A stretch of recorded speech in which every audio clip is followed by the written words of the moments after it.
Good day dear students. BA part second year की class में एक बार फिर आपका स्वागत है। एक लंबे अंतराल के बाद आज हम फिर ऑनलाइन जुड़े हुए हैं। आज हम राज्य सरकारें और उनकी कार्य प्रणाली पर चर्चा करेंगे। State government and their functions. भारतीय संविधान द्वारा अपनाई गई संघात्मक व्यवस्था में राजनीति के 3 स्तर हैं। पहला राष्ट्रीय राजनीति, दूसरा राज्य राजनीति और तीसरा स्थानीय राजनीति। यानी कि हमारे यहाँ भारत में सरकारों के 3 स्तर पाए जाते हैं।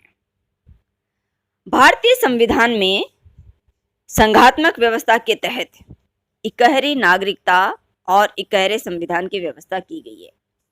सामान्यतः जहाँ संघात्मक व्यवस्था होती है वहाँ दोहरी नागरिकता और दोहरे संविधान की व्यवस्था होती है, लेकिन भारत एक अपवाद है। हमारे यहाँ इकहरी नागरिकता और इकहराई संविधान है। भारतीय संविधान के अनुच्छेद 168 के अनुसार प्रत्येक राज्य के लिए एक विधानमंडल होगा जो राज्यपाल तथा 1 या 2 सदनों से मिलकर बनता है। जहां किसी राज्य में विधानमंडल के 2 सदन होंगे वहां एक विधान परिषद के नाम से जाना जाएगा और दूसरा विधानसभा के नाम से। इस व्यवस्था के अनुसार कुछ राज्यों में विधानमंडल के 2 सदन हैं जिन्हें विधान परिषद और विधानसभा कहा जाता है। वे राज्य जिनमें 2 सदन वाली व्यवस्था है, यानी ऐसे राज्य जिनमें बायचैम्बरल लेजिस्लेचर पाया जाता है, वे राज्य हैं आंध्र प्रदेश, महाराष्ट्र, जम्मू कश्मीर, उत्तर प्रदेश, कर्नाटक, बिहार और तेलंगाना।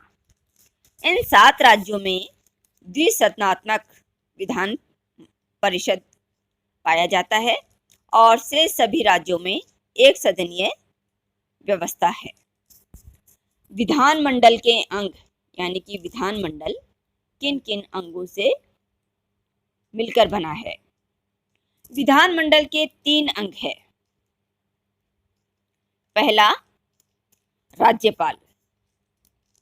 राज्यपाल विधानमंडल के किसी भी सदन का सदस्य नहीं होता है।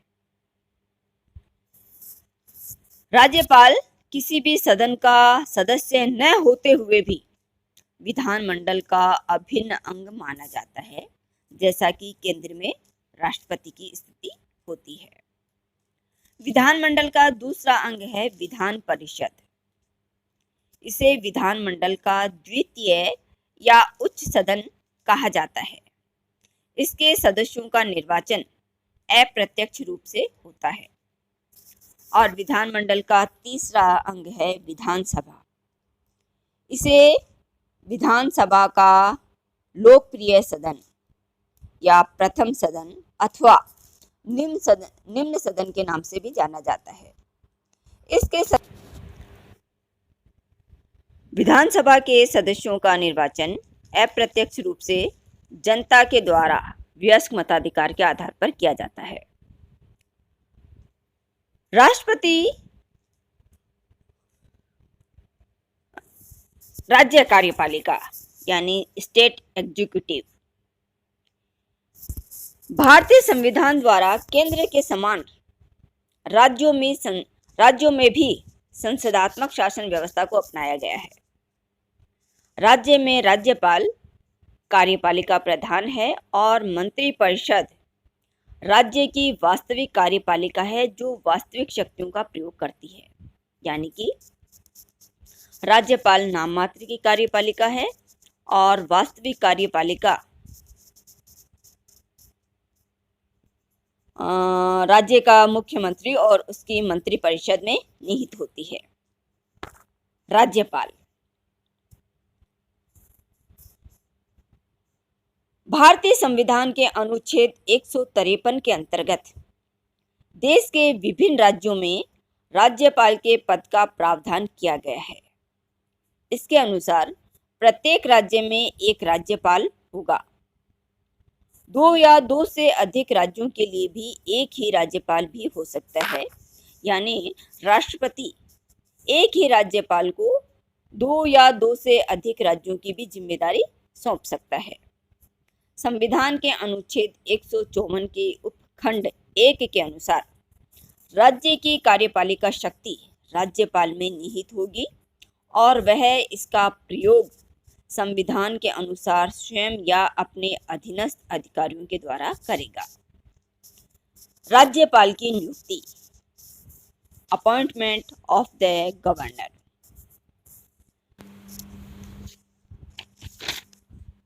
भारतीय संविधान के अनुच्छेद 155 के अनुसार राज्यपाल की नियुक्ति राष्ट्रपति के द्वारा की जाती है। संविधान सभा के कुछ सदस्य राज्यपाल की नियुक्ति जनता के द्वारा प्रत्यक्ष रूप से करने के पक्ष में थे, किंतु डॉक्टर भीमराव अंबेडकर का यह मानना था कि जब राष्ट्रपति की नियुक्ति ही प्रत्यक्ष निर्वाचन के द्वारा नहीं होती है, तो राज्यपाल की नियुक्ति प्रत्यक्ष निर्वाचन के द्वारा कैसे हो सकती है। अतः संविधान सभा में गहरे वाद विवाद और विचार विमर्श के बाद में यह निश्चित किया गया कि संविधान सभा द्वारा यह तय किया गया कि राज्यपाल की नियुक्ति राष्ट्रपति के द्वारा ही की जाएगी। राज्यपाल के पद को दो तरह से या दो संदर्भों में देखा जाता है। ये संदर्भ कौन से हैं? पहला है राज्यपाल राज्य सरकार के संवैधानिक प्रधान के रूप में, और दूसरा राज्यपाल केंद्र व राज्य सरकार के मध्य कड़ी के रूप में। हमने जैसे अभी बात की कि हमारे यहाँ राज्यों में भी संसदात्मक शासन व्यवस्था को अपनाया गया है, और संसदात्मक शासन व्यवस्था में कार्यपालिका दोहरे रूप में होती है, एक नाम मात्र की कार्यपालिका और एक वास्तविक कार्यपालिका। तो राज्य में राज्यपाल संवैधानिक प्रधान यानी नाम मात्र की कार्यपालिका के रूप में देखा जाता है, और दूसरा भारत में संघात्मक शासन व्यवस्था होने के कारण राज्यपाल की नियुक्ति केंद्र के द्वारा राज्यों में की जाती है।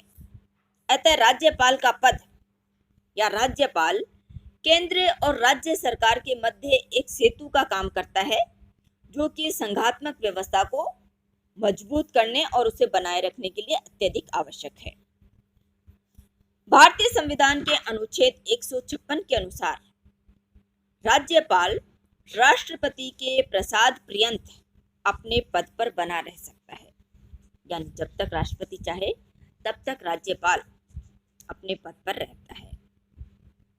सामान्यतः राज्यपाल की नियुक्ति 5 वर्ष के लिए होती है, किंतु 5 वर्ष से पहले भी राज्यपाल राष्ट्रपति को अपना त्याग पत्र दे सकता है, और राष्ट्रपति भी उसकी अवधि को बढ़ा या घटा सकता है।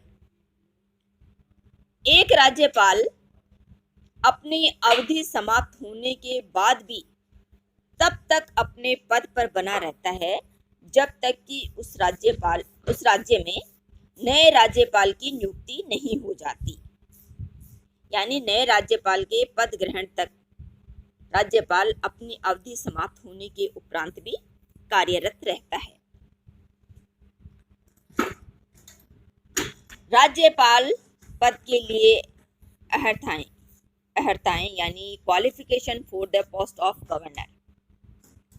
राज्यपाल के पद के लिए योग्यताओं का उल्लेख संविधान के अनुच्छेद 157 और 158 में किया गया है। इसके अनुसार राज्यपाल पद के उम्मीदवार के लिए आवश्यक है कि वह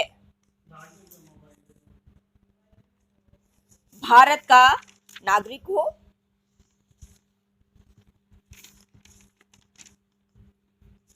दूसरा उसकी आयु 35 वर्ष से कम ना हो।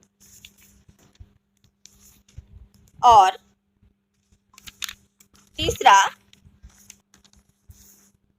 राज्यपाल पद का उम्मीदवार किसी लाभ के पद पर नियुक्त न हो। चौथा, वह संसद या राज्य विधानमंडल के किसी भी सदन का सदस्य न हो। यदि राज्यपाल पद का उम्मीदवार राज्य विधानमंडल या संसद के किसी सदन का सदस्य होता है तो राज्यपाल का पद प्राप्त करते ही वह अपनी उस सदस्यता से, यानी संसद या विधानमंडल की सदस्यता से त्याग पत्र देगा या उसकी सदस्यता समाप्त हो जाएगी। राज्यपाल पद के लिए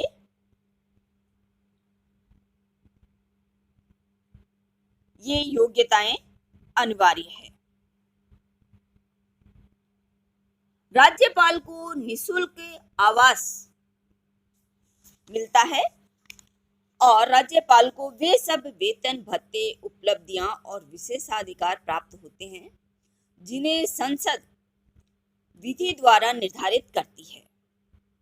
उसके वेतन और भत्तों में उसके कार्यकाल के दौरान कोई भी अलाभकारी परिवर्तन नहीं किया जा सकता, यानी जब राज्यपाल अपने पद पर है उस अवधि में उसके वेतन भत्तों में कोई भी कटौती नहीं की जा सकती।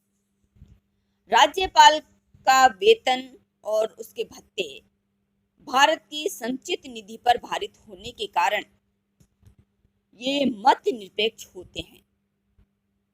अनुच्छेद 159 के अनुसार राज्यपाल पद ग्रहण करने से पहले राज्य के मुख्य न्यायाधीश के समक्ष संविधान में विश्वास, संविधान की रक्षा, संविधान के संरक्षण और सुरक्षा की शपथ लेता है।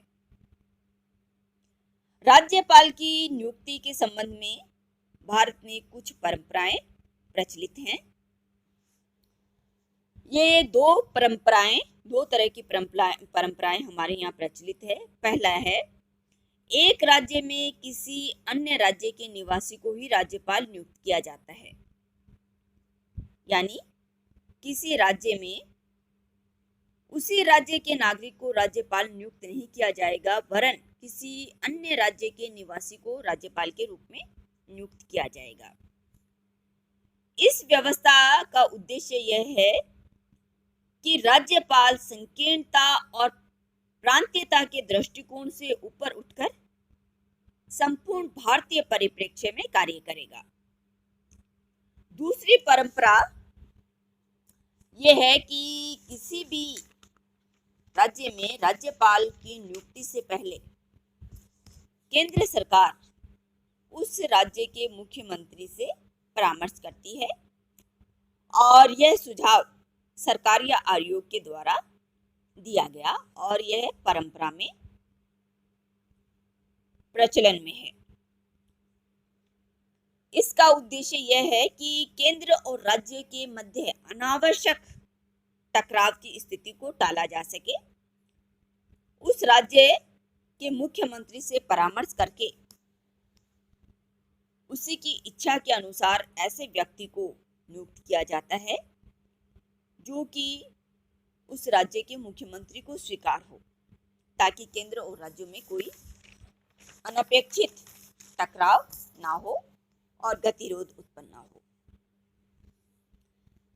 इस तरह राज्यपाल की नियुक्ति के संबंध में ये दो परंपराएं हमारे यहाँ प्रचलित है, लेकिन वर्तमान में कई बार दूसरी परंपरा की अवहेलना कर दी जाती है और किसी राज्य में राज्यपाल की नियुक्ति से पहले वहाँ के मुख्यमंत्री से परामर्श नहीं लिया जाता है, तो केंद्र और राज्य के मध्य तनाव की स्थितियां उत्पन्न हो जाती है।